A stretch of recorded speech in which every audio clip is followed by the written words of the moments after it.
आप सभी को जय मसीह की द बाइबल पोर्शन में आपका स्वागत है। हमारा आज का वचन है यशायाह की पुस्तक 51वां अध्याय वचन 12 से 23।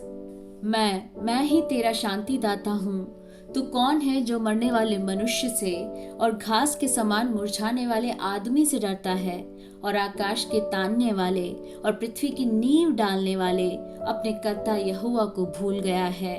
और जब द्रोही नाश करने को तैयार होता है तब उसकी जलजलाहट से दिन भर लगातार थरथराता है, परंतु द्रोही की जलजलाहट कहाँ रही।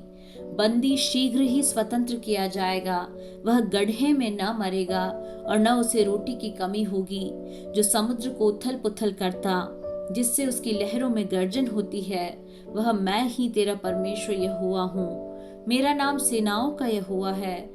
मैंने तेरे मुंह में अपने वचन डाले और तुझे अपने हाथ की आड़ में छिपा रखा है, कि मैं आकाश को तानूं और पृथ्वी की नींव डालूं और सियोन से कहूं, तुम मेरी प्रजा हो। हे यरूशलेम, जाग उठ, खड़ी हो जा। तूने यहोवा के हाथ से उसकी जलजलाहट के कटोरे में से पिया है। तूने कटोरे का लड़खड़ा देने वाला मद पूरा पूरा ही पी लिया है। जितने लड़कों ने उससे जन्म लिया, उनमें से कोई न रहा जो उसकी अगुवाई करके ले चले, और जितने लड़के उसने पाले पोसे, उनमें से कोई न रहा जो उसके हाथ को थाम ले। ये दो विपत्तियां तुझ पर आ पड़ी हैं। कौन तेरे संग विलाप करेगा? उजाड़ और विनाश और महंगी और तलवार आ पड़ी है। कौन तुझे शांति देगा?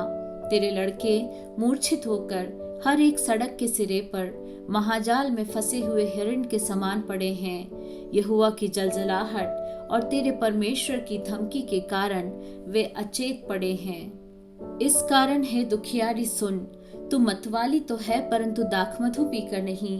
तेरा प्रभु यहोवा, जो अपनी प्रजा का मुकदमा लड़ने वाला तेरा परमेश्वर है, वह यूं कहता है, सुन, मैं लड़खड़ा देने वाले मद के कटोरे को अर्थात अपनी जलजलाहट के कटोरे को तेरे हाथ से ले लेता हूँ। तुझे उसमें से फिर कभी पीना न पड़ेगा, और मैं उसे तेरे उन दुख देने वालों के हाथ में दूंगा, जिन्होंने तुझसे कहा, लेट जा कि हम तुझ पर पांव रख कर आगे चले, और तूने औंधे मुंह गिरकर अपनी पीठ को भूमि और आगे चलने वालों के लिए सड़क बना दिया।